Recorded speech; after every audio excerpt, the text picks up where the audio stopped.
right. That's our fourth Thursday. Yeah, that's right. Okay, let's get started.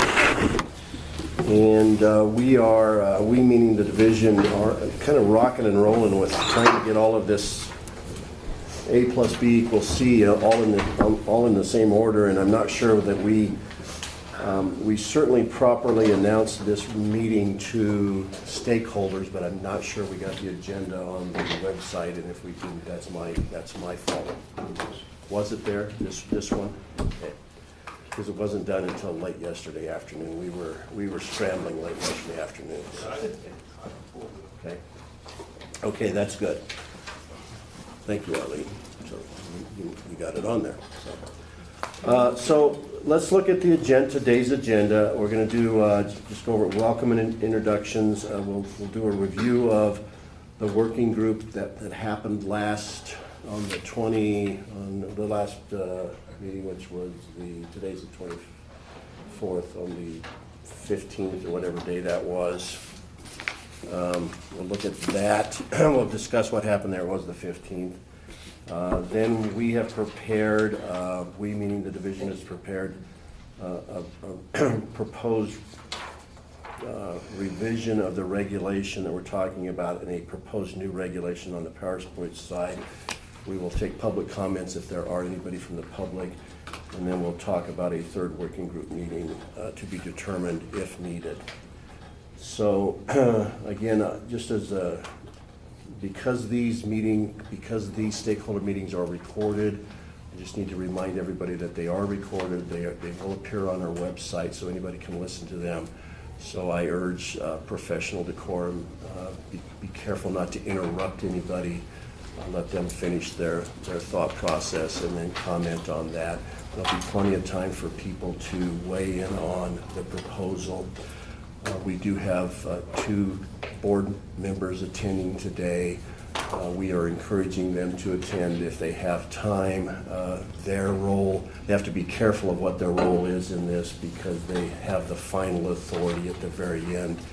So we've encouraged them to be an active listener and maybe ask some clarifying questions, but should not participate in trying to move the debate one way or the other, because of they have that ability at the very end. It's going to be their rule. So with that, I'd just like to go around the room for introductions.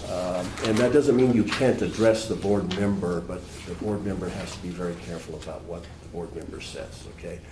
Starting with Mr. Dommermuth, just for the record, let's go this way. Michael Dommermuth on behalf of CADA. Todd O'Connell, CIADA.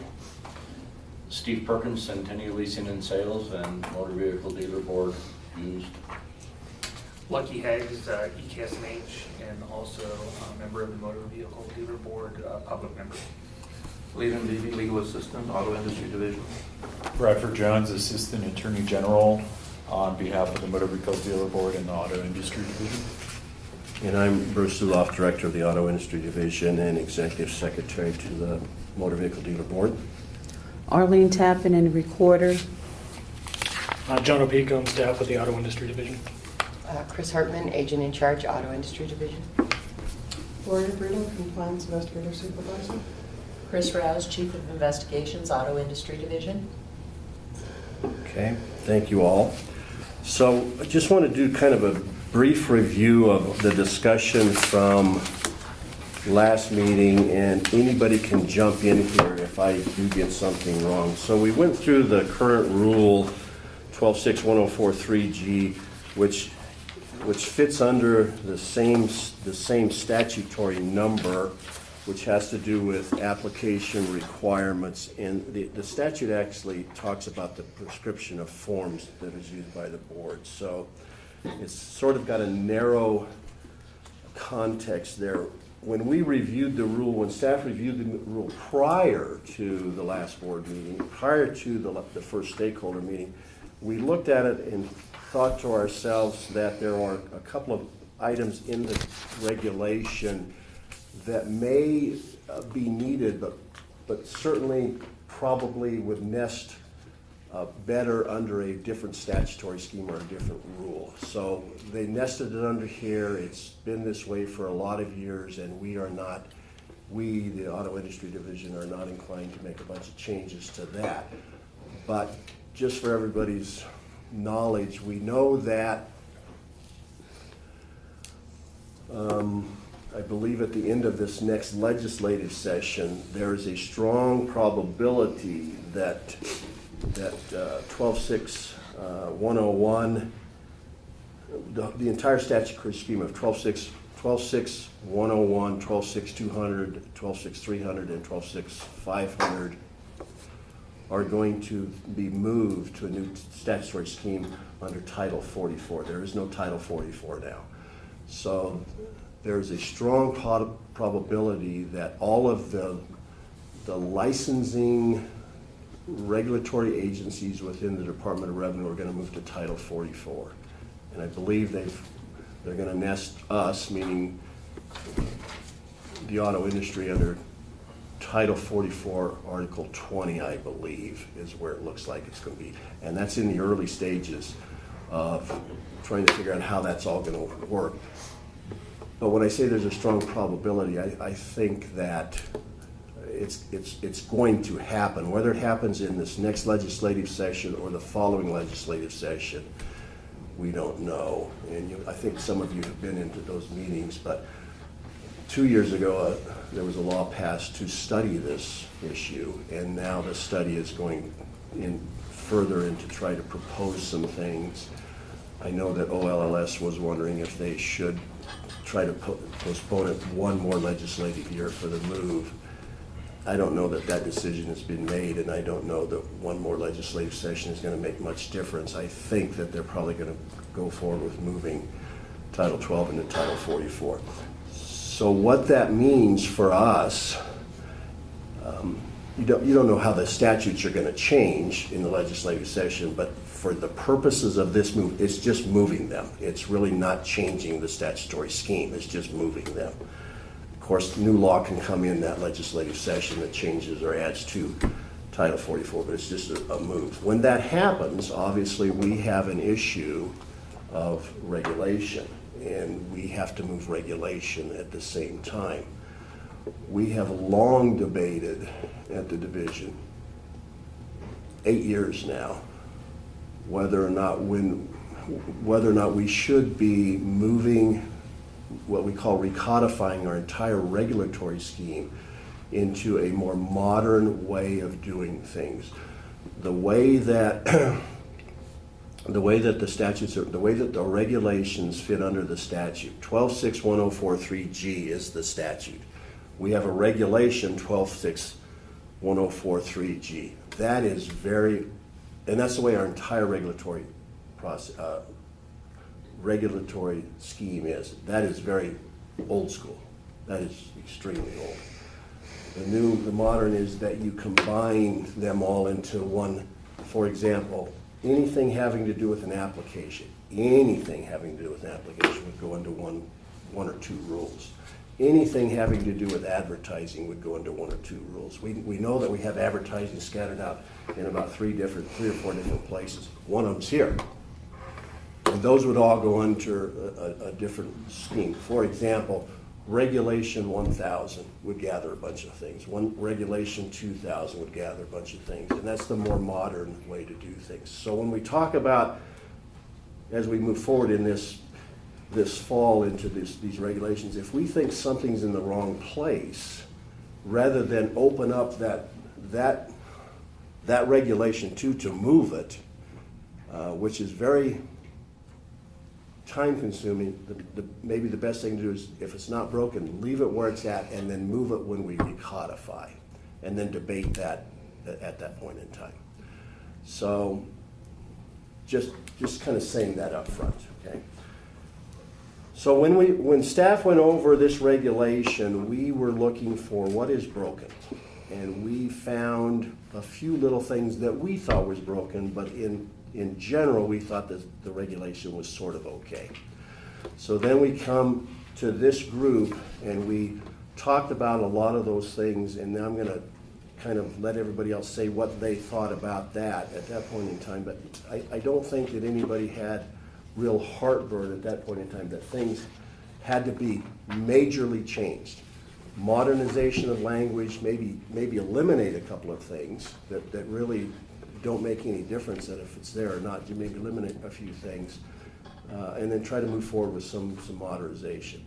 So what I challenged everybody to do is get information back to us if they had something that they had heartburn with, and we didn't get anything back, and that doesn't mean, it's neither here nor there. I mean, that just means nobody had any time to do that. So day before yesterday, my staff, that you see here, sat down and really went through it kind of paragraph by paragraph, sentence by sentence, almost word for word. And what we have proposed, and when we get to that point, I'm going to have Leland sort of go through this, but what we have drafted a proposal that we think encompasses what isn't broken, what needs to be tweaked a little bit, what needs to be taken out, and it's just for discussion at this point in time. It's for discussion at this meeting. So that's sort of where we're at today. So before we get to that, does anybody want to chime in on what they thought about the last stakeholder meeting? Okay. So let's forge forward. Let's move forward. Forge forward. So I guess at this point in time, what we talked about is a lot of times you do these red line versions. You redline something and you change some words and you show what it is and what it isn't. And from a drafter, as a drafter of a regulation, which in this case is Leland on our staff, from the drafter of regulation and us looking at that, sometimes redlining is very, very confusing. And so what we propose this time is just we're gonna draft a new regulation which is very similar to older regulation and send side by side and compare them, and maybe the best way to do that. So I would encourage you as we go through this, maybe that's the best thing to do. Set the old regulation down and put the new regulation beside it, and we'll go through it and discuss and debate the topics of that. So with that, if anybody else has anything to say before, just maybe turn this over to Leland, and we'll just look at the proposed draft of 12.6.1043G. The other one, which is 12.6.5042B, is the power sports side, and I think it is virtually the same, okay? And obviously nests under this prescribe on forms. Okay, Leland, it's your moment in the sun. Okay, only one today? Okay. The first thing to say is that one of the goals that we had, Bruce did mention, is to reduce, if possible, what the regulations are dealing with, but not lose the manner in which we have to get information from the outside world or the regulatory controls that would be necessary. So you do see some simplification here, but there is a method to the simplification. Now, if you have your old current version sitting there, let me run through it very quickly with you, because I want to show you right up front what did not change. There were certain things that did not change or changed minimally. For example, in the current rule, paragraph 9, okay, there is one change there, and that has to do with the elimination of one word, the name. Okay, trade name remains, but the name is gone. Okay, paragraph 10 is identical. These have been moved in location, but it's an identical phrasing. Paragraph 12 is identical. Paragraph 13 is identical. And paragraph 14 has one word difference, which is the word material was added after the word a and before the word change. Then, Excuse me, Leland, I'm having a hard time following you. I don't have paragraphs 12, 13. The regulation I got, the old regulation. the old regulation. That's what I'm talking about. Ah, there it is. Okay, sorry, thank you. Okay. Yeah, the old regulation. Gotcha. So again, paragraph 9, 10, 11, 9, 10, 12, 13, and 14 are virtually unchanged, with 2 exceptions. In paragraph 9, after the word "the name," that little phrase is gone, "the name or," and it's just "the trade name" that remains. And then the only other place that there was just minimal change was on 14, and that was a material change, and that's the second word now in the new version. Okay, so, Do you want to discuss those changes now or wait till? no, I just am going through it. I just want everyone to see, since there is no red line, this is the way to let you know what did not change.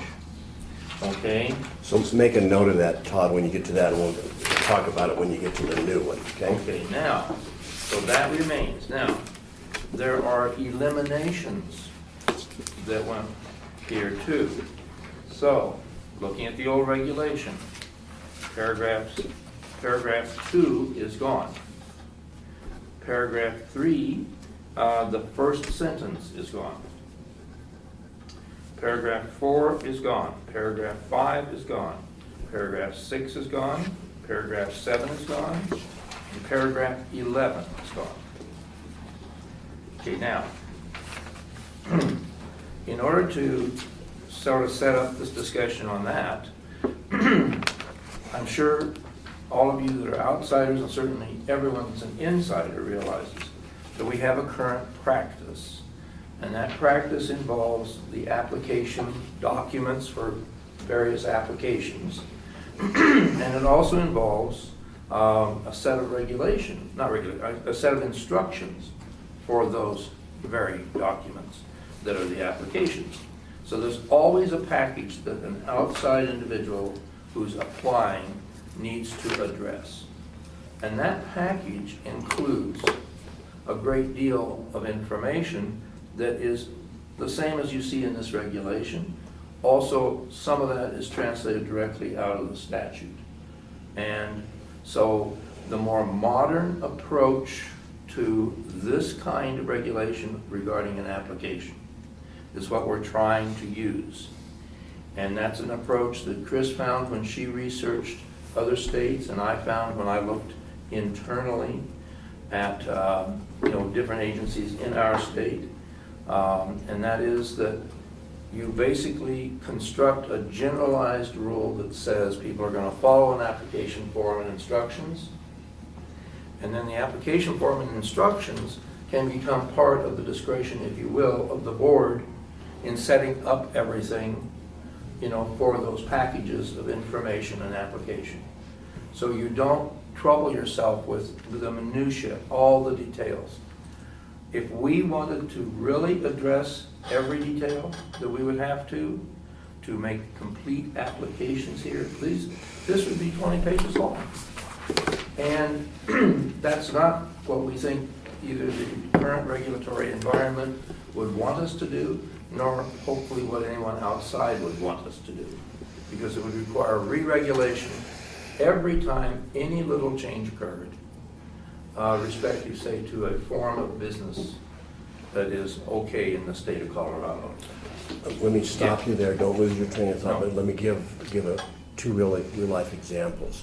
For example, instructions, okay?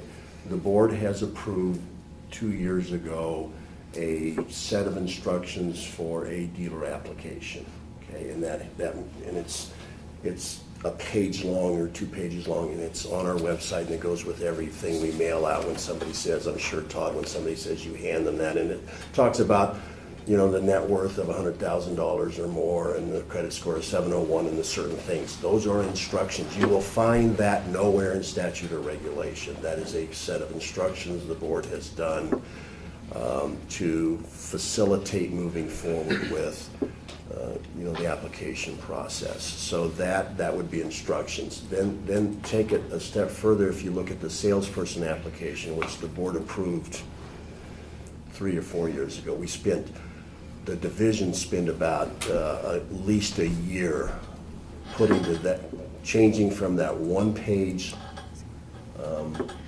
application to the 7-page application. We spent about a year putting that together, and the board, I think, debated that over the course of 2 or 3 months, but at the end, when we kind of finalized it, they approved that. So that, a lot of things are within that application that aren't found necessarily specifically in the rule. It's found generally in the rule. So the board, state licensing authority, have put together instructions and have put together applications that kind of get down to the nitty-gritty, and then the rule is the big kind of the oversight sort of, you know, the 70,000-foot view of what the board, what needs to happen in the nitty-gritty is into this instruction. So that's what we're trying to further accomplish here. And rulemaking is the hardest thing that I do here as the director. Try to do. It's never really happened. Okay, that's the hardest thing. It is very. But the changing of certain instructions or certain applications are relatively easy, and the board has delegated me to make kind of no-brainer things, changes to forms in the delegation of authority. But any major change I bring to the board, and so we have done that every time. So the board still has their thumb on the pulse of that, all of those issues. So. Quick question, does the division anticipate changing either the instructions or the forms as a result of this rulemaking? I certainly, right off the top of my head, I wouldn't think we would anticipate changing a dealer application. I can't think of anything. The form, the only thing we may change in the form that off the top of my head would be if we need to put something in specific in there about fingerprinting. Right. Okay, that sort of a thing. But that would be the only thing that I'm anticipating today. The other thing I can think of, Bruce, is I think it'd be necessary to withdraw the instructions on transfer of ownership. That one-page form, John's over there shaking his head, I can't remember the number of it, but that's no longer going to be in effect. And so that one would be withdrawn, but I don't know that a replacement needs to be made since it'll essentially be a new dealer app. Right. Right.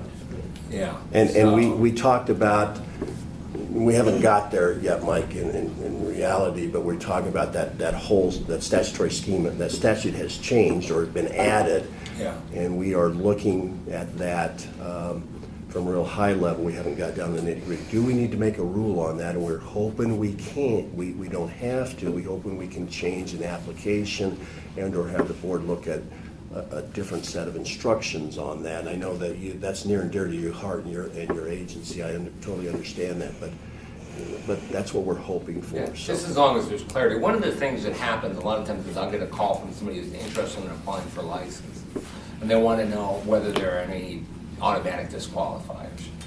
And I just refer them to the website and take a look at the forms and the applications, the instructions and applications. So I think having that clarification on what those automatic disqualifiers are would be helpful to applicants. Just a suggestion. Yeah. Could I speak to that for a second, Mark?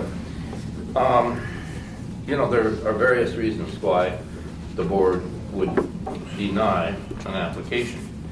And the other statutes that are applicable, for example, if there was a mandatory disqualifying felony of a key person in the business in the application, then that could constitute a ground under which to deny that application. That's in effect now. Right. So, none of the statutory scheme that includes a great many other disqualifiers would be eliminated. And, it's certainly true that that's an automatic, almost, disqualifier. Right. But I don't, help me guys, do we have like other automatic disqualifiers? I don't know that we could ever just say that we do. I don't know that we have automatic disqualifiers. Certainly, some of the instructions are fairly clear. I mean, if somebody has a net worth of $30,000, they can still apply. But the requirements, right? I mean, the board's never going to grant a $30,000. I mean, that's just not going to happen. But if it's if it's $80,000, then it's getting closer to the ballpark. So it's not an automatic disqualifier. I don't know that there's anything automatic. And the mandatory disqualifying conviction is technically not a mandatory because they can apply, we can deny it, they have appeal rights. Yeah. I mean, it's mandatory, but it's, you know, they obviously have appeal rights. Subject to due process. All right, apologize for the introduction No. or interruption No. of the.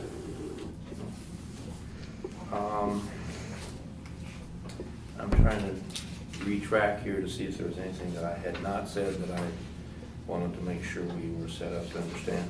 I want to repeat something that Bruce said because it's very important.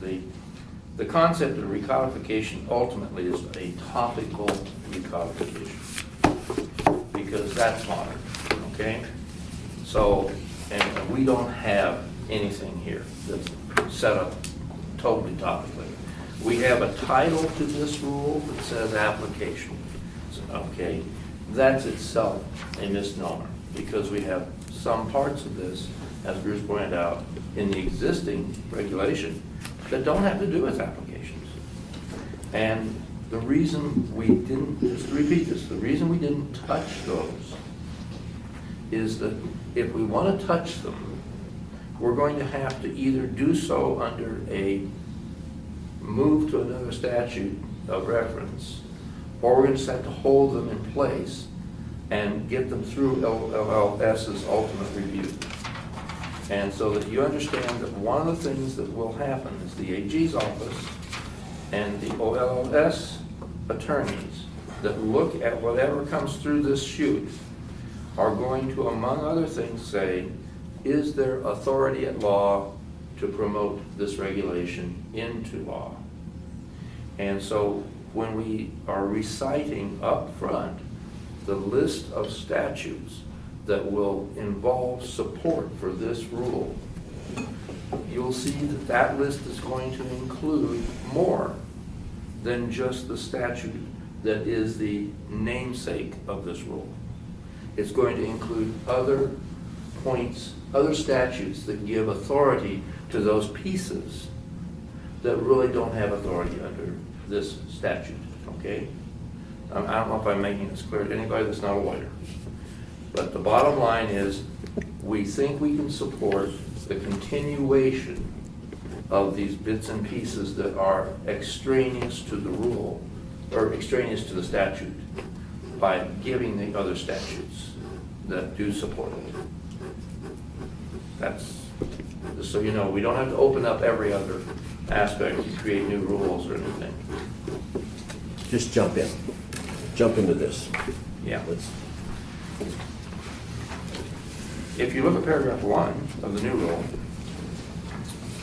okay, this is this global idea. Okay, so the applicant has to complete and submit the appropriate application form. It can't be more general than that. There'll always be an appropriate application form for the type of license that is being sought. And when somebody comes in the door with an application, what we actually see happen is this. Either they send it in or they bring it in. Someone does an initial review. And that's before we take the check, essentially. That's before we actually, enter the data related to that application into the electronic system. And what that means is it hasn't technically been filed until such time as it's had that initial review. Why is that done? Well, because we can see some pretty glaring deficiencies right up front often, okay? Like maybe there's no bond there. That's a very important deficiency. So in that case, what are the board's options? They could take the application in, enter it into the system, take the money, and then do what? They could deny the application as incomplete, right on the spot. Okay, now, historically, that has not been done.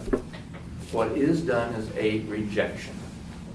So, what happens is, when you look at that second sentence, this is what actually takes place. The board shall not accept an application for filing Let me stop you. Yes. We're taking those applications now. We're The only- taking, Yeah, excuse me, the only ones we Sorry. reject are the salesperson's applications. Oh, the salespersons, yeah. The dealer application, since the background takes longer, Oh, we take it and give them a list of things that we Sorry. need.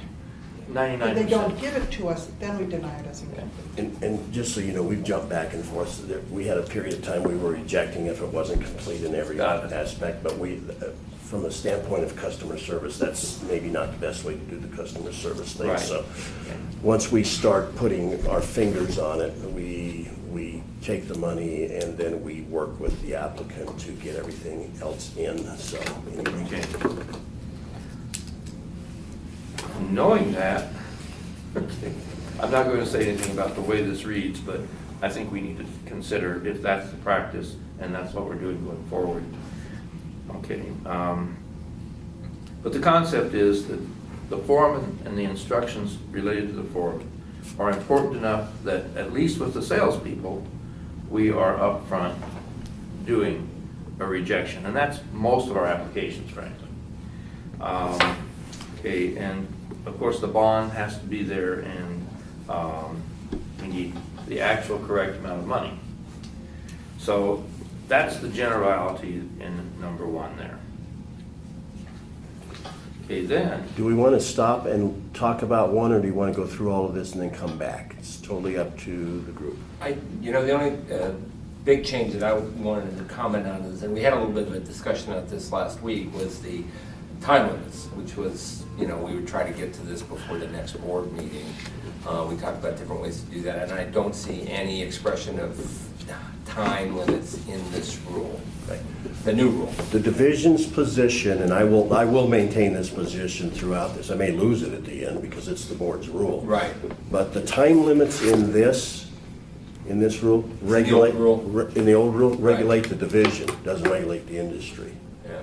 And I am not sure that is a proper way to do it. And when you put time limits in it, I'm not opposed to being accountable in any way, shape, or form. But when you put time limits in it, the way the old rule reads, again, I ask this question: what happens when we cannot get it done? Right. Then who does that mean that the applicant has immediate grounds to say you must issue me a license? I mean, I don't know. Before it has been properly vetted. Yeah.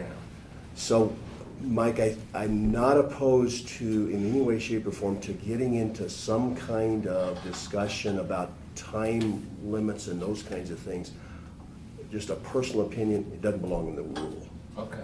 And one of the things I've seen at a few board meetings I've been to over the years is a lot of times people will ask, a board member will ask for more information, and that'll send you back to the applicant to get more information, more clarification, and that just moves the application along another 30 days at least, assuming that happens. So I was just curious about everyone's thoughts on the timing issue. Dealers are always in a hurry to get things done right away, of course, and I can see people smiling down there who are used to, we want it done yesterday.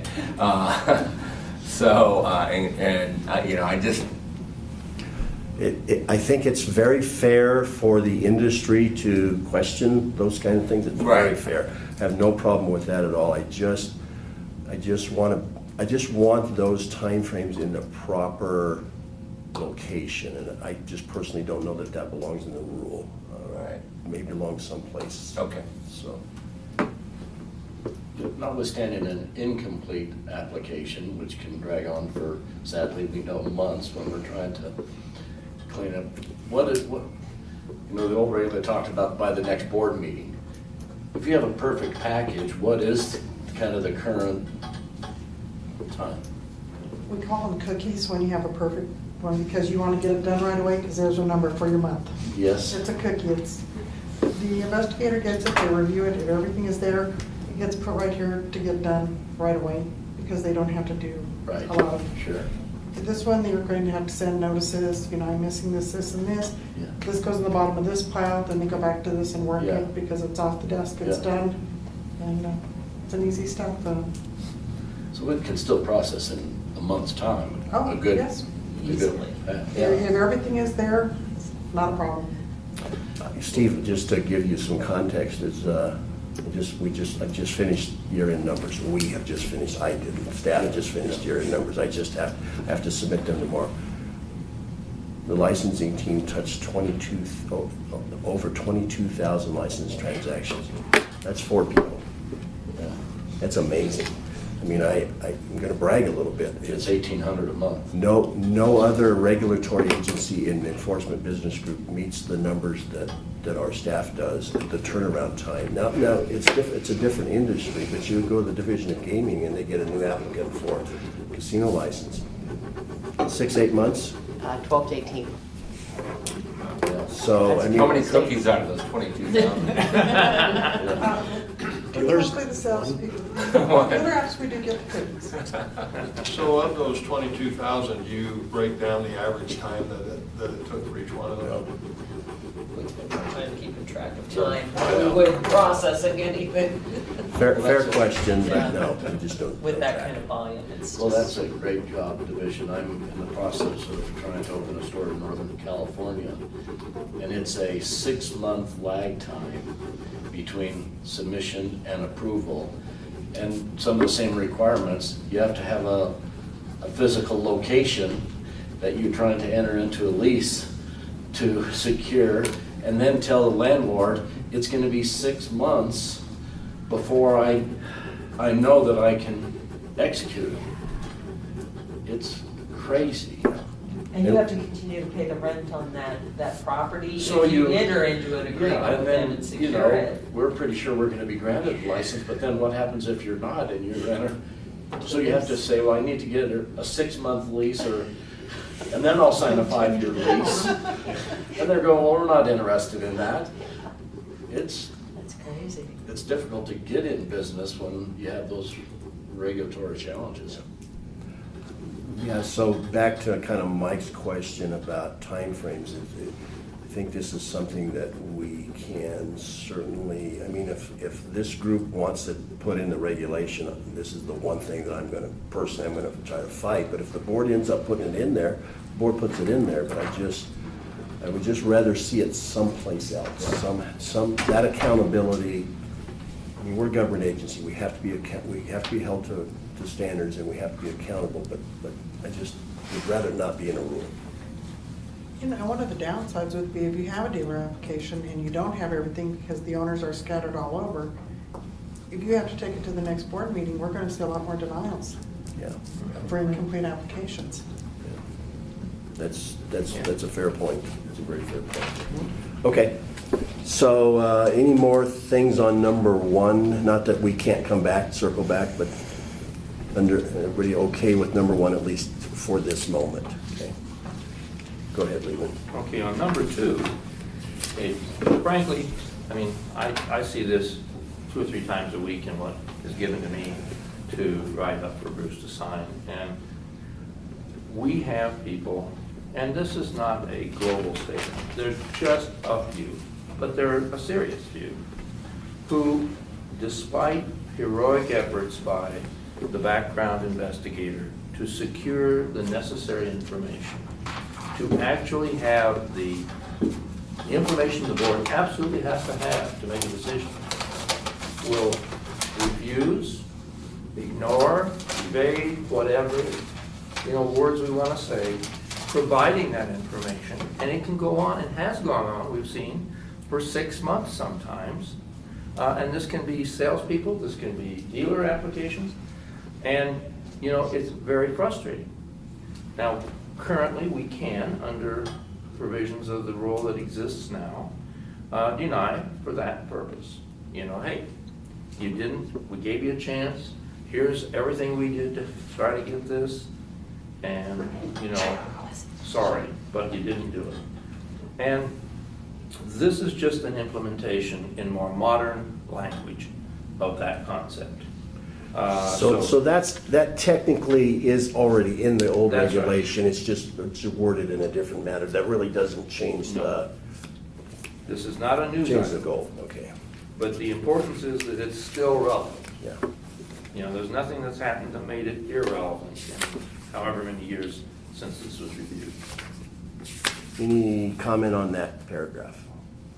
Okay. like I said, we can always circle back. Number 3. I do, Okay. within the time. Am I reading it? Yes, that's correct. So the background team, if there's something missing, they reach out, phone, they reach out, email, and they say within 10 days, within 2 weeks. And usually what happens is they do that 2 or 3 times. Okay. So if they don't get it back in 10 days, we don't bring it to the board for denial. We usually when we bring something to the board, and you guys can remember that when you have denied it because of failure to respond, it has been several responses that we've sent out with a time frame. Well, this can even go back to when a board member is asking for specific information on application. I mean, this spells it out when they decide to blow you off because you want whatever from some other state. I mean, we have to put them on a time limit because if we don't, they'll never get back to us. Right. Part of me just wants to deny those people, and I understand then they can start all over and we don't necessarily clean up what we're trying to do, but, yeah.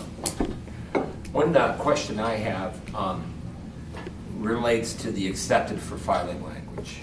And in one, we say the board shall not accept an application for filing that's defective. If the salesperson shows up and that initial counter review that Leland mentioned a few minutes ago is done and everything appears to be in order, the check's accepted and the bond's in place, and isn't that an application that's been filed? And so shouldn't really the language in one be the board shall not consider an application that is defective? In other words, to say, look, we've got your application, we're just not going to consider it or send it to the board yet because it's... That's a good choice of words. Yeah, because the application's been filed, and the applicant would argue once you cash your check, you accepted my application. Oh, absolutely. I think that's what an application... I think, absolutely. We debated the language of application for filing yesterday. We had a debate on that internally, whether or not that was good language. I don't think it matters a lot, but I would just say the board shall not consider an application that is defective in one or more of the following ways. And the problem with that is at the front counter, sometimes that the 2 or 3 big things are there. Right. So it's really a cursory view. Is these 3 or 4 big things there? Because we don't ask our front counter to do a real analytical review of that. Absolutely, right. So they look at it and it appears to all be there, the cash there, and they go right to the computer and start doing the entry. So that application has been submitted at that point in time. And then when it gets to the background team, there's something that's missing that, wasn't one of those big 2 or 3 or 4 things, so. And I understand the importance of 2 and they need to express timeliness in it. I mean, one of the things that the letter said, if you want the board to consider your application at the next meeting, you need to give me X, Y, Z before X, whatever date, and then that might prompt the person to get things to you quicker. You'd be surprised.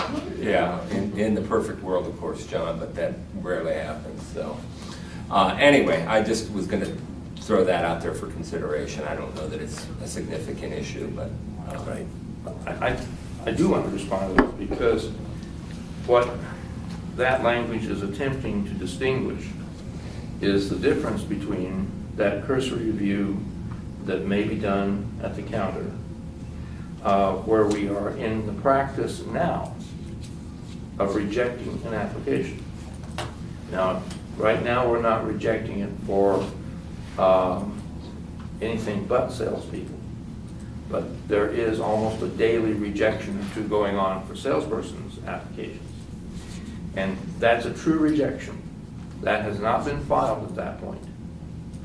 And it's being rejected on the grounds that the cursory review of a checklisted set of items has not revealed it to be complete enough to accept it. Because that immediately the minute you accept it, then you're on a salesperson, for example, you're on a different timeline. Right. And you also are obligated to decide whether you're going to give them a temporary license. So is it appropriate to give a salesperson applicant a temporary license if they didn't provide you a bond? I don't think so, because the bond requirement has to be in place. So it's an attempt, Michael, to distinguish the two events. And I'm not Yeah. suggesting that that initial review should change at all. I'm just suggesting some tweaking of some language. I think the process that you described is fine and makes sense to me. Yeah. If the application is missing the bond, the check, key pieces of information, then yeah, it should be rejected and that person should be sent home to redo their application. So I don't have a problem with that. I just was That's fine. pointing out some difference in the words and when is an application accepted? And that's really one thought I had on clarifying the one, but that it doesn't matter that much. Don't need to spend any more time on it. Sorry. Great, number 3. Okay. There's a set of information that is routinely required for just about all applications. And of course, the debate comes into, do you formalize the requirement of some things in rule, or do you put those entirely in instructions? Well, for things that are absolutely always going to have to be there, an instruction seems, to be less an issue. I mean, you can obviously say you're going to have the names, you're going to have dates of birth of no human beings, the addresses, things like that.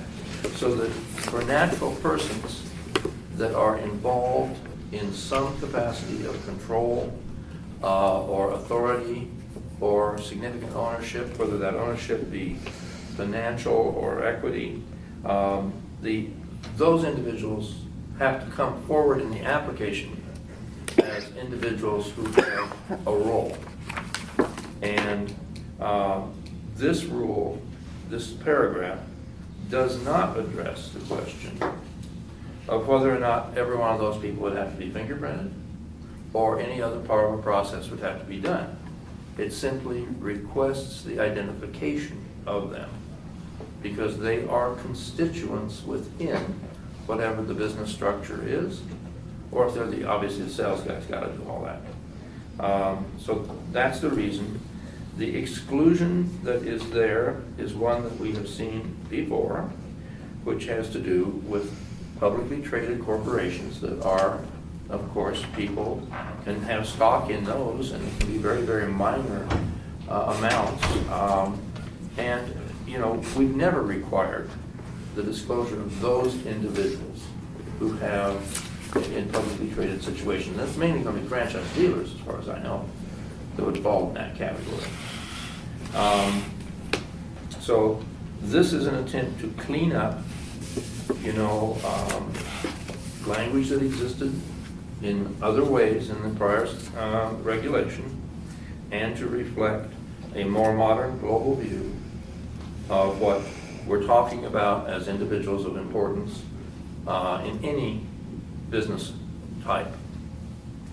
So it doesn't say board of directors, but it means it could be included. It doesn't say member of a partnership, but it obviously includes that.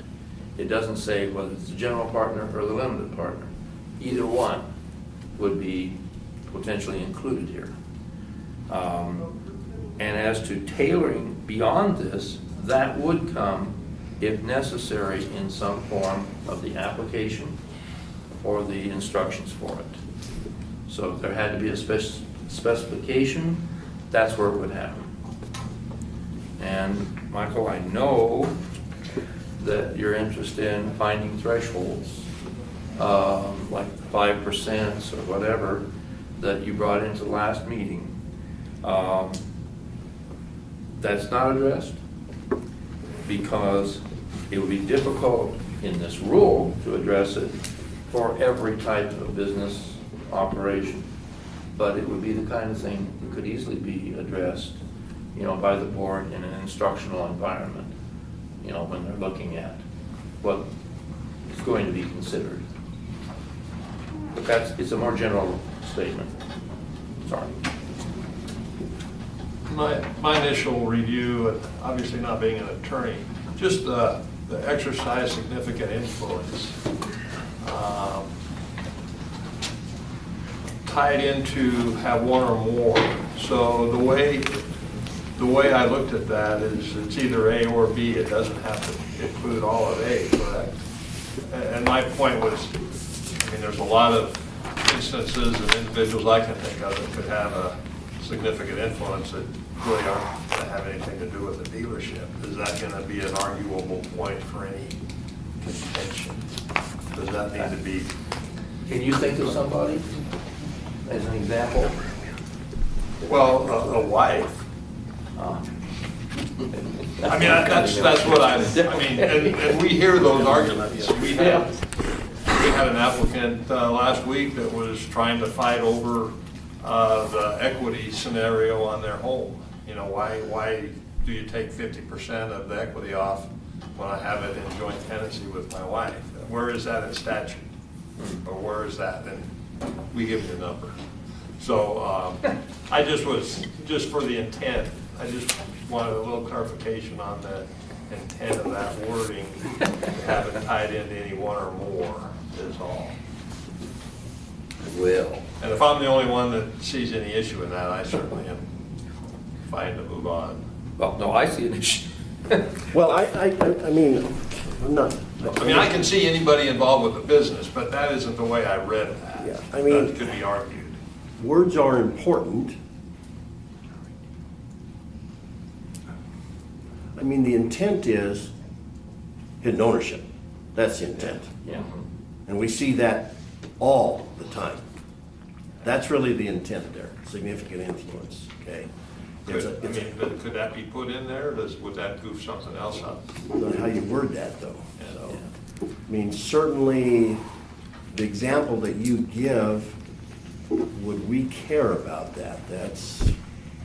I can't imagine us caring about that. That a husband has 100% ownership and the wife is, the relationship is soured and the wife is trying to exercise significant influence over the husband. I don't know that belongs before the board. I don't know where that belongs. But I understand what you're saying. I mean, we were looking at hidden ownership.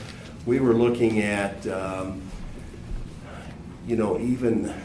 even where did some money come from? Not a hidden ownership, but where did some money come from of a significant loan by somebody that wasn't really ownership, where there's a significant loan where they were expecting something, there could be an expectation of something in return other than pay the loan back at a reasonable interest, which I guess could be hidden ownership.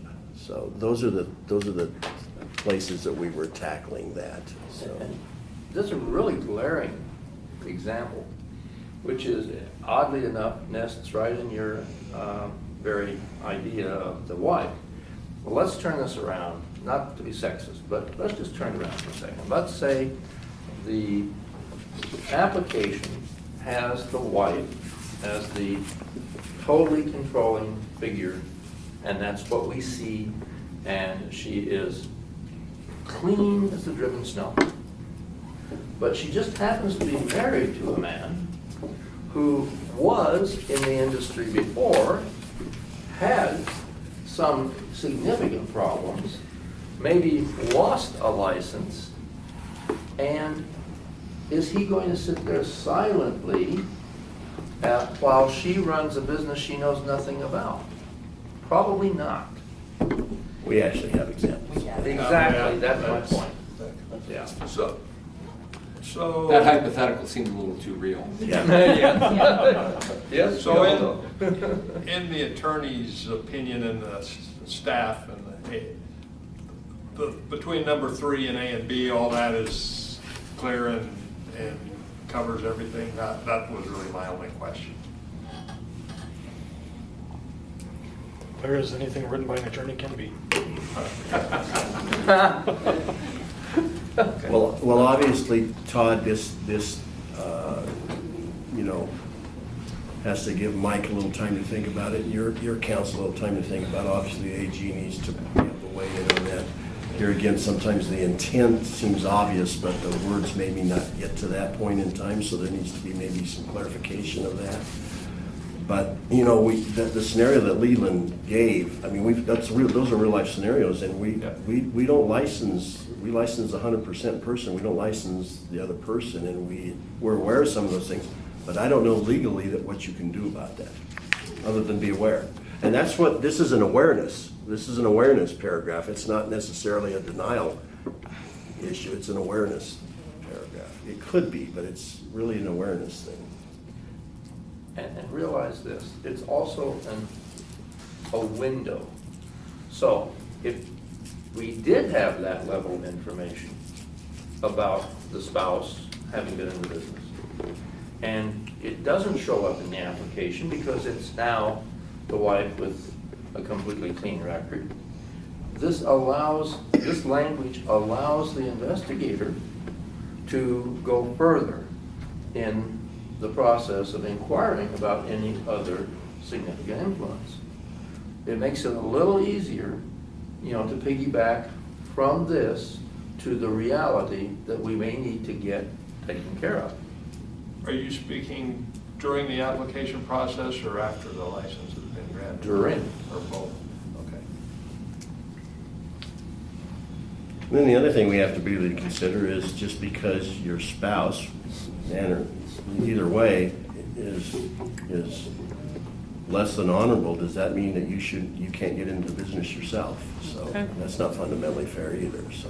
But we just want to get all the information to present to the board. No, and I- Present so they can make an informed decision. I don't disagree with that, I just had, Yeah, but I think this might require manufacturers to apply for dealer licenses because they exercise significant influence over the operations of new car dealers. And it's becoming more and more so every day. We're gonna see So, that. You and I are gonna see that in a true? couple weeks. Yeah, we have. Well, when this was presented yesterday, we debated this, and we actually removed a couple of paragraphs that were in there. We removed it just because it's not, we got to the floor planner. Right.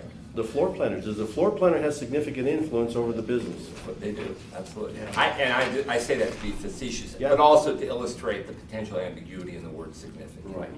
You know, and so, So and I we- didn't want to get into the spousal Yeah. analogies. We're gonna avoid those. well, I have my 45th wedding anniversary coming up in a day, so it's kind of at the top of my mind. Congratulations. So I think what we'll do is we'll look at that word significant influence and see if we can maybe not remove the word, but maybe define sort of what that And I understand the hidden ownership Yeah. issue and Yeah. agree with the industry that needs to be policed and regulated and don't have a problem there. So I just, Okay. I've made a note here, so it sounds like everybody's kind of a little uneasy there, so. Okay. 4. Okay, number 4 is identical. No change there. So this is if you want to change it, moment. This is your moment. I think what we looked at is, when we looked at 4, which is paragraph 10, we didn't think it was broken.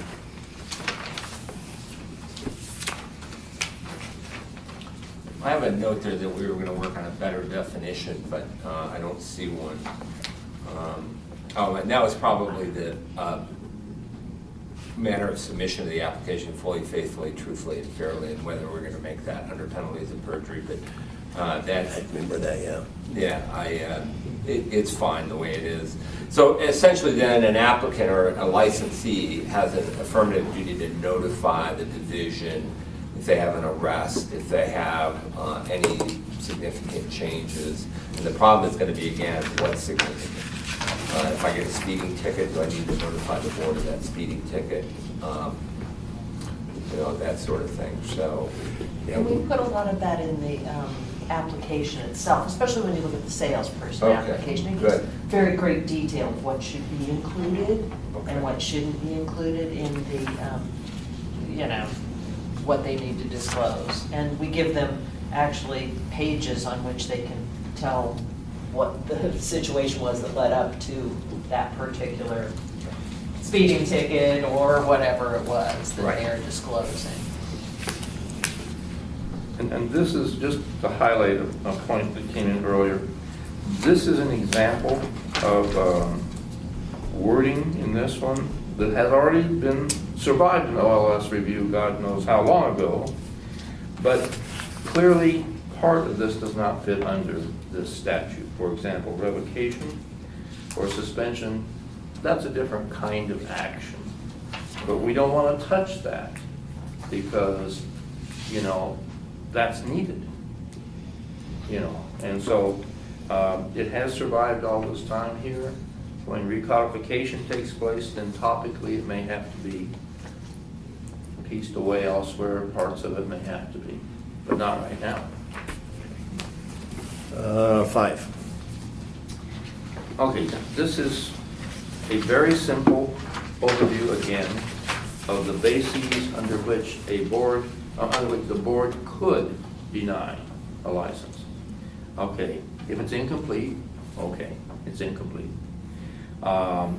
If the specific information provided does not satisfy the requirements of the regulation or the form of its instructions, or the relevant law around it. So if they were supposed to supply all of their felony record, for example, and maybe they didn't, then they haven't fulfilled that requirement. That might be an example of grounds that would be a failure to actually satisfy the requirements. Or they didn't provide their net worth or something like that. Okay, if the division has made requests or the board has made requests for additional information and they either did not provide that or provided in an inadequate or incomplete form, then that is part C. And then the background investigation acting under independent criteria in part from this rule and its statutory foundation. So it's looking at all those other criteria that all applicants must meet in order to be licensed. If it finds that there's another basis, whether it's criminal record, financial problems, prior licensing problems, maybe they had a hairdresser's license and that board, revoked that license, and that's a consideration of why they would have done that. These are all reasons that would fall within this spectrum of of reasons that are not in this regulation, but in the rest of the body of law. So this is just an attempt to be general, to cover all the bases that right now are being used.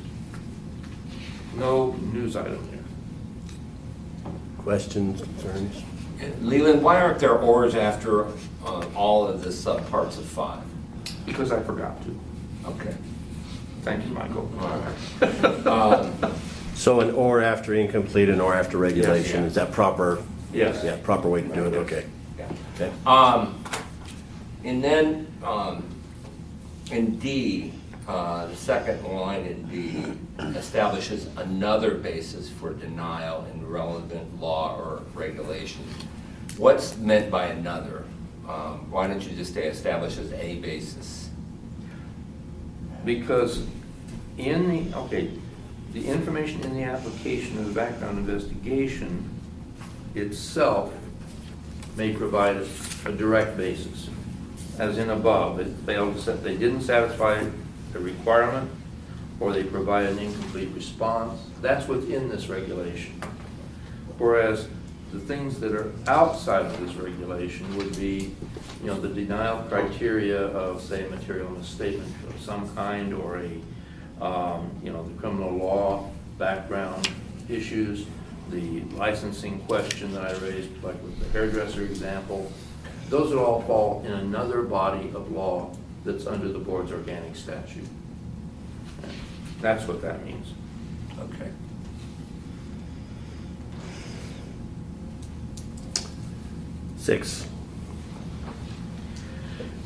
Okay.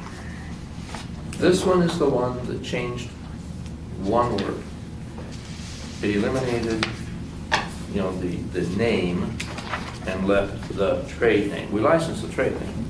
No, we licensed it. I mean, sorry, we licensed the real name and the trade name is used. Okay? And so in the outside world, you see the trade name. It would be significant if that changed.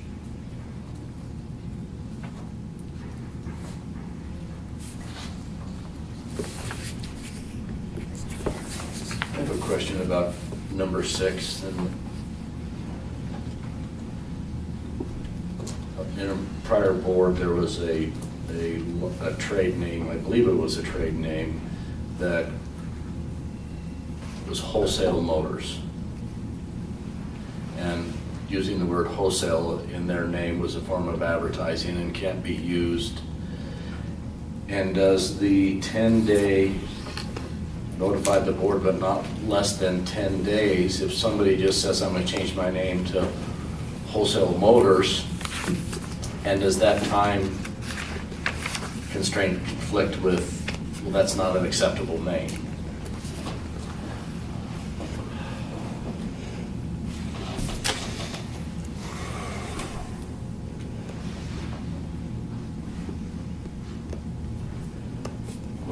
What if the trade name was going to be in violation of some other statute or regulation? Well, Steve, we say in the old regulation and the new proposed regulation, it's not 10 days, not less than 10 days prior to the change.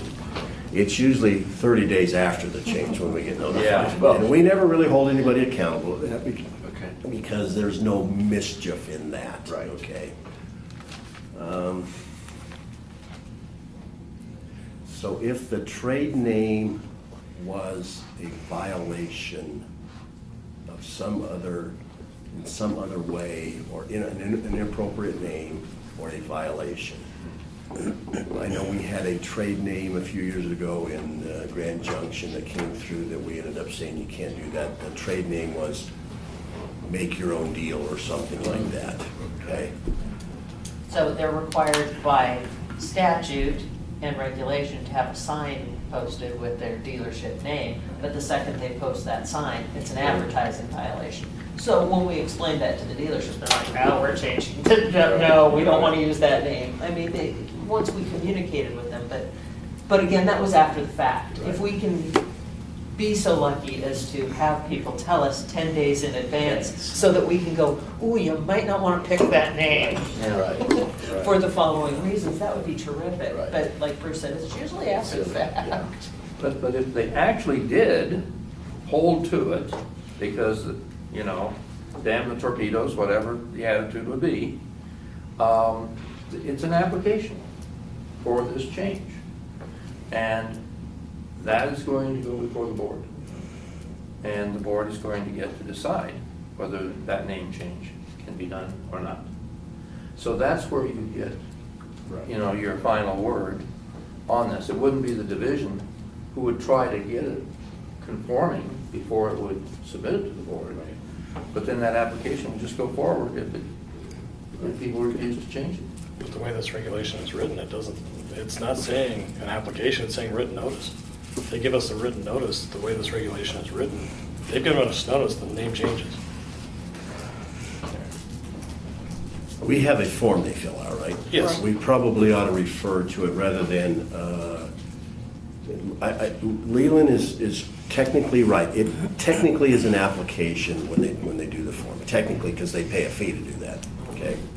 So in technicality, it's that, but the form is not called application. Does it say application for a name change? It may. No, believe I think it's it does. application It does for say It name. may say application. But maybe we should change this to, instead of submitting a written notice, to submitting an application. Written application. Yeah. Because I think the form, now that I think of it, I think the form does say application for name change. Yeah, it does. So I think just notice, take out the word notice and put application. So I think the attorneys could argue that we did give you written notice. Well, yeah. Steve, did that answer your question? I don't know. Well, yeah, I just, So here's what happens. You've delegated this Right. to me, and so we do get name changes all the time that don't go to the board. Right. I think that when we have that one that we're saying, whoa, wait a minute here, and we get a little pushback, then we would bring that to the board. Yes, it did. Good clarification. Okay. All right, so I think we do need to make that little change there, because I think it's a good catch, John. So, 7. Okay, 7, I believe, I'm just checking the language here. This doesn't change. 7 is number 12. Right. Right. But again, we should look at it.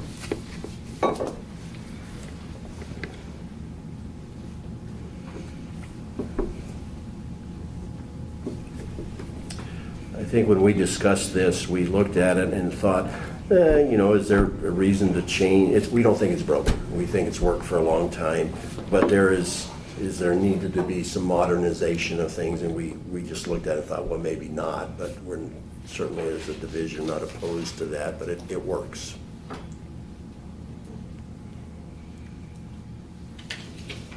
Any questions on 7 at this point in time? 8. The 8 is equivalent to the current regulation, paragraph 13.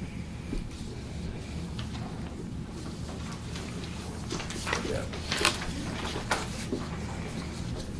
These are practices that have been long-standing. What I'd like to do is, if there's no questions on paragraph 7 and 8, go ahead and do 9 and 10, and then we'll take a break and come back and further discuss. So, 9. Okay.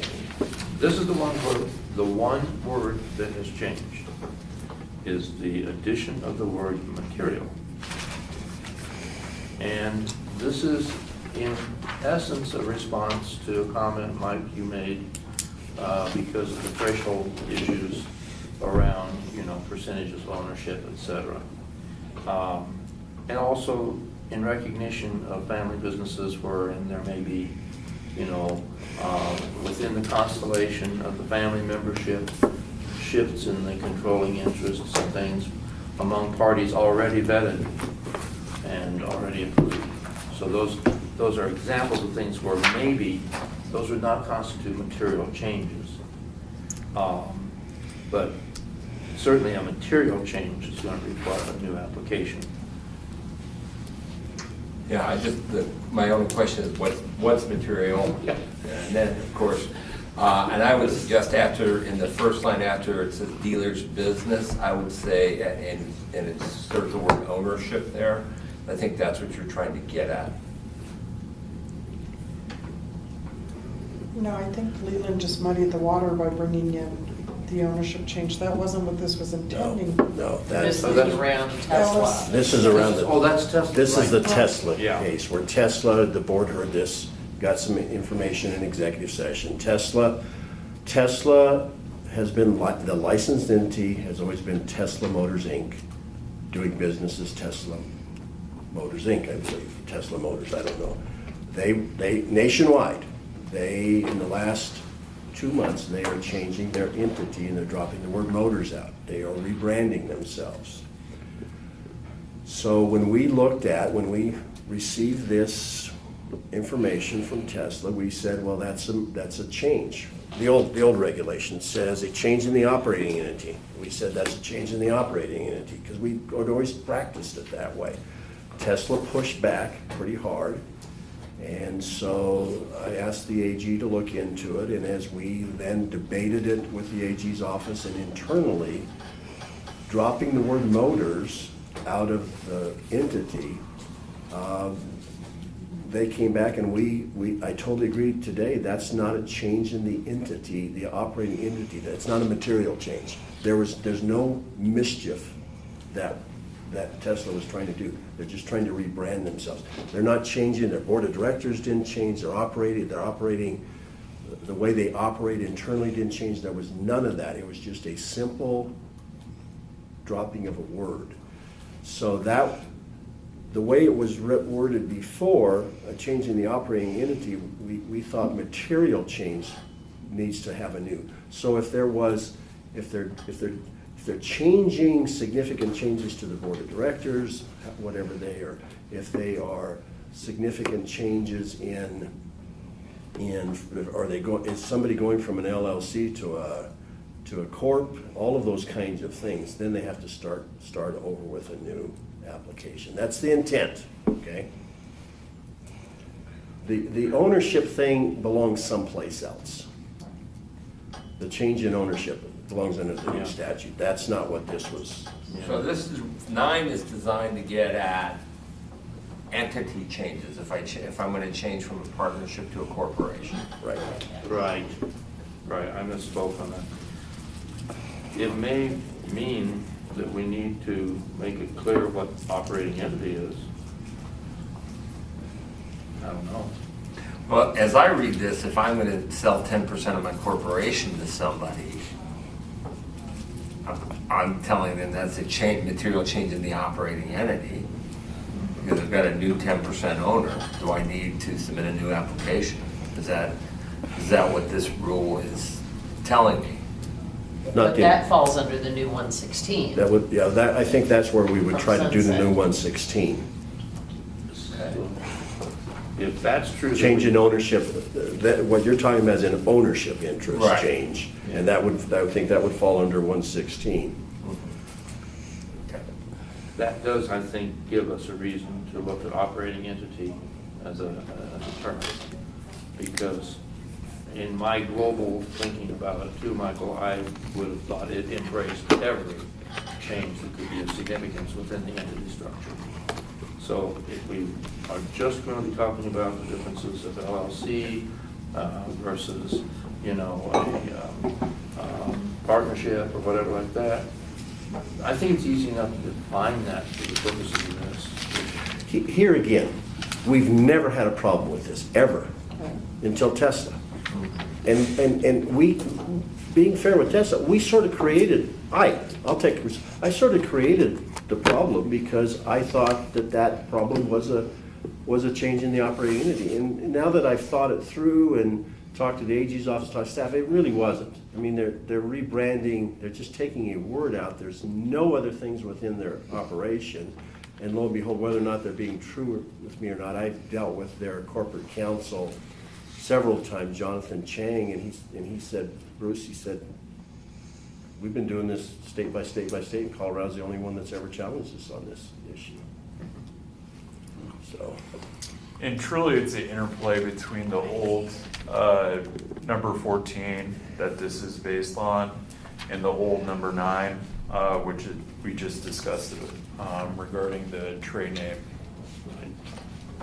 So just wanted to point that out because that was noted in the previous meeting.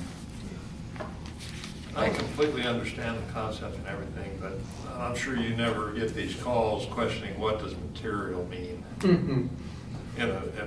with another word after it. So I understand that this makes sense, but when I saw that, it caused me a few sleepless nights. I'm trying to. Well, because if we left it without the material no, I change in understand. there, then No, I we understand. actually It's have a just- bigger problem or a harder Yeah. thing to explain. Yeah. We were trying to No, provide clarity and maybe it misses clarity by a mile still. Well, adding the word material adds the options for the board's discretion that I think are important. It looks much harsher the way it was, and so it may also add some, legal mischief because the word material always does. I'm feeling fairly strongly that we need to do something to restrict operating entity here, just to clarify it, since we're talking about different apples and oranges in this matter. Well, and here's a thought too, is you might take out the fee and bond part of it, because then you're still gonna have an application, whether it's ownership change or a brand new full application, you're still gonna have to do an application. And it would be the background investigation team that determines which one's appropriate. If it's just the ownership change, here's your application. If it's a brand new one, you need to give us everything. And if we take that part out of the rule, it may encompass everything. Or you can say may require.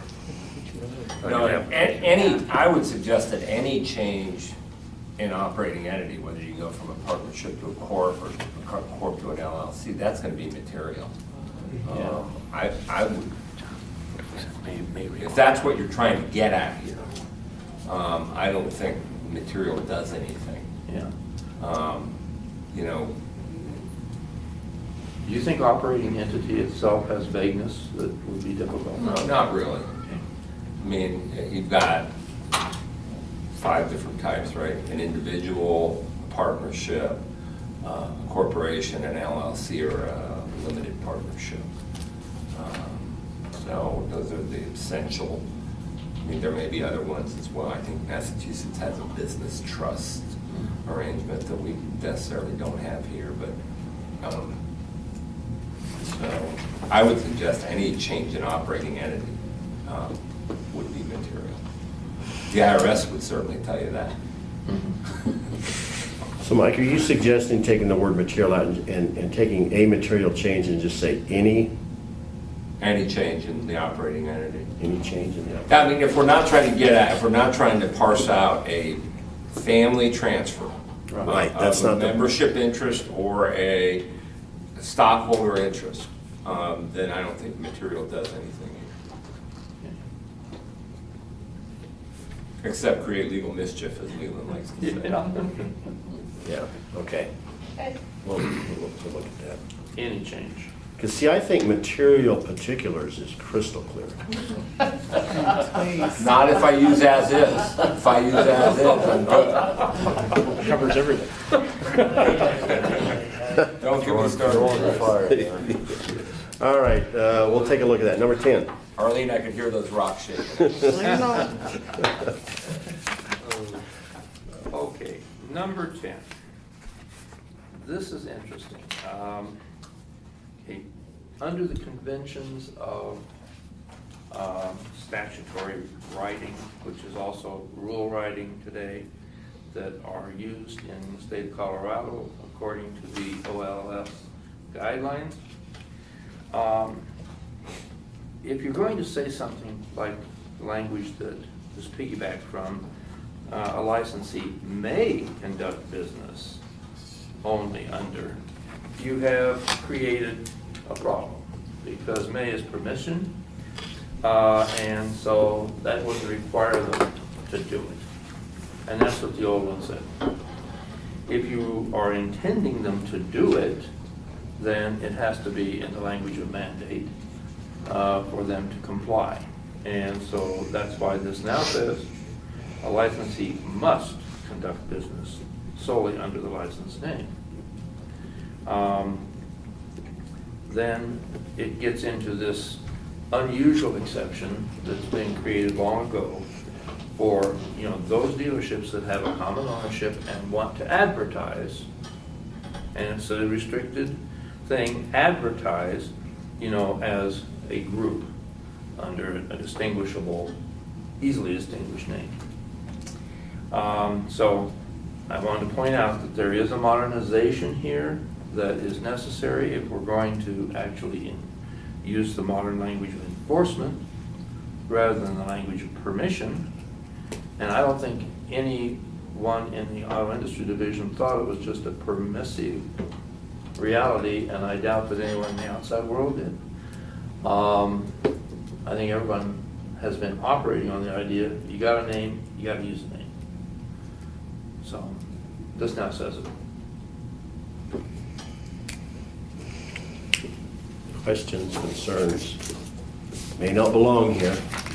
Been here for a long, long time. This may belong under the advertising regulations, but we did advertising 2 years ago, and to place this under advertising, we'd have to reopen advertising again. It's only been 2 years? Oh, no, it began 4 years ago. That sounds more like it. Yeah. Okay, so any questions on 10? It really is, other than the change in that language, it's virtually the same as the prior one. So, any questions at this point in time?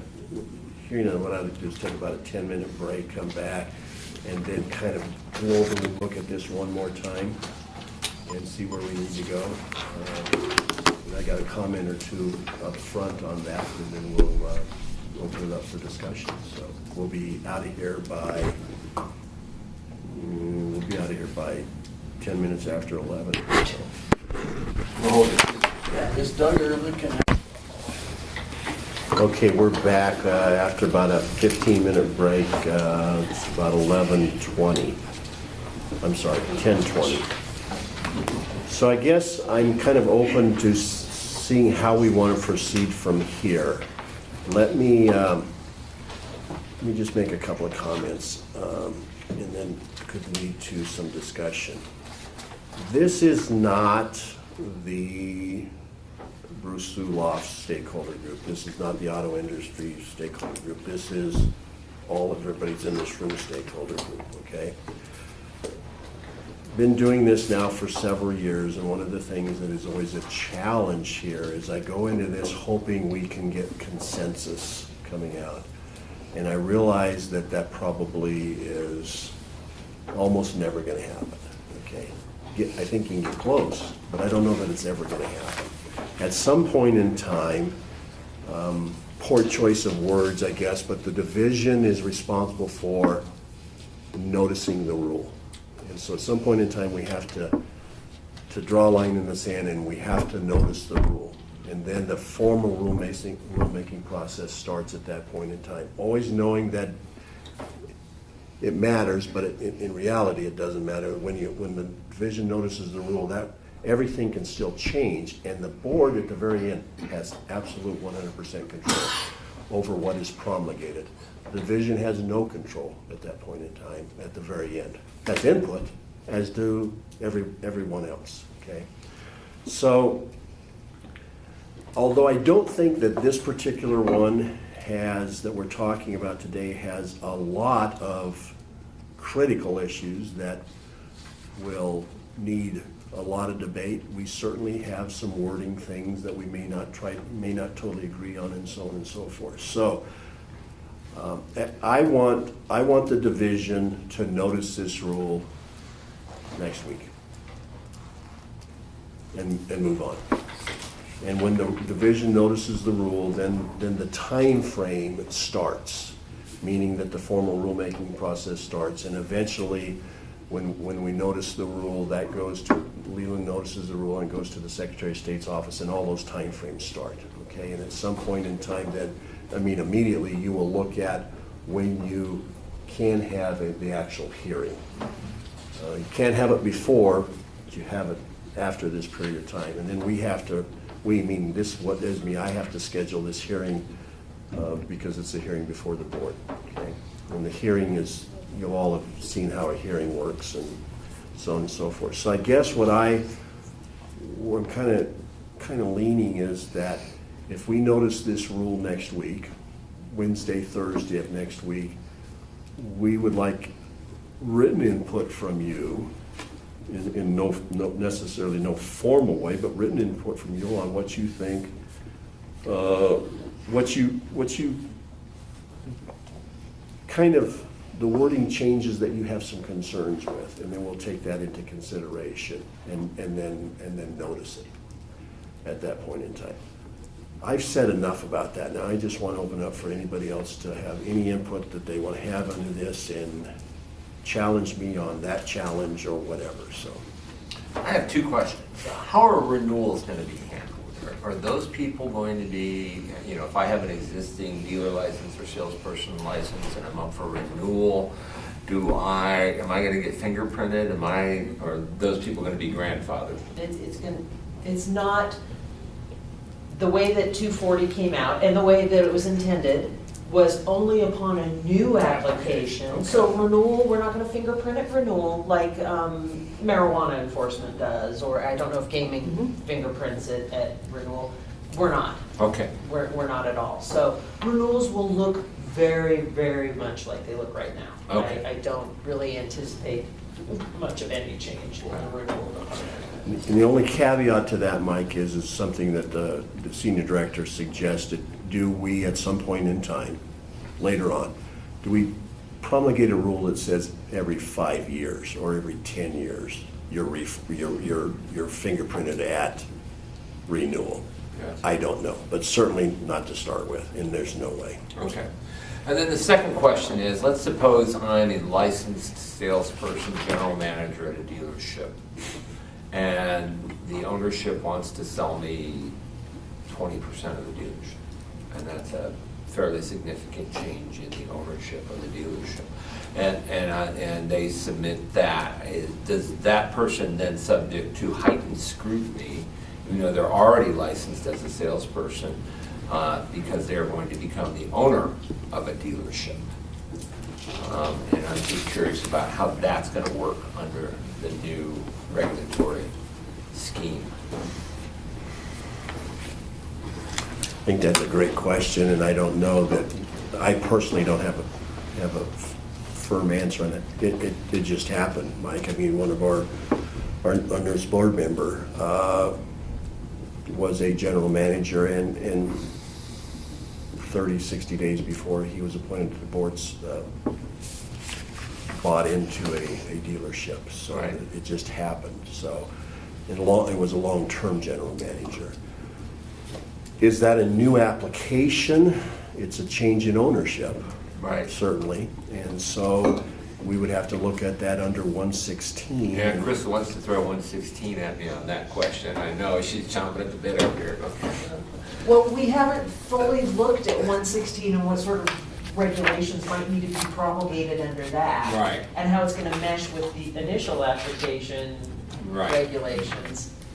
So we haven't really fleshed all of that out, how that's gonna all merge with each other, because that's where you're concerned about, family member ownership changing and stuff. And I think it makes a difference, and we haven't totally spoke about this, we've talked about it in some of our working groups, about if you have the same set of people in the ownership and the percentages change, that's gonna be different than if you're bringing in somebody brand new Right. and giving them ownership and all of that good stuff. So I Right. think that's probably future rulemaking, if we be rulemaking in 116. I think that's an excellent question, and I just think it comes under 116. We just have to look at it under 116. Right. It's an excellent question, and I just don't know how that would look. I mean, the goal of 116, the goal of fingerprinting in Sunset, we wanted that for a long time. The goal was really a lot more global, is that we weren't getting information from any other state other than Colorado. And we had no way of really truly matching that. When Mike Dommermuth put an application in at the counter, is this really Mike Dommermuth? Right. Well, fingerprinting doesn't totally solve all of that. It certainly solves that. Does Mike Dommermuth have some criminal history in the state of Missouri? Okay, but it doesn't give us the disposition, very rarely in that. So the background team still has to look at that, and we would still have to require information from the applicant on those kinds of things. But that was the goal of it, is who we're really dealing with, and the person, when we know we're really dealing with that, what is happening in the other 49 states too. Right. So that was the goal. The goal was never to have people that are already in the industry that have been vetted in one way or another to try to re-vet people. I mean, that wasn't the goal. There's some reason to do that from time to time, but that certainly wasn't the goal of it. Right.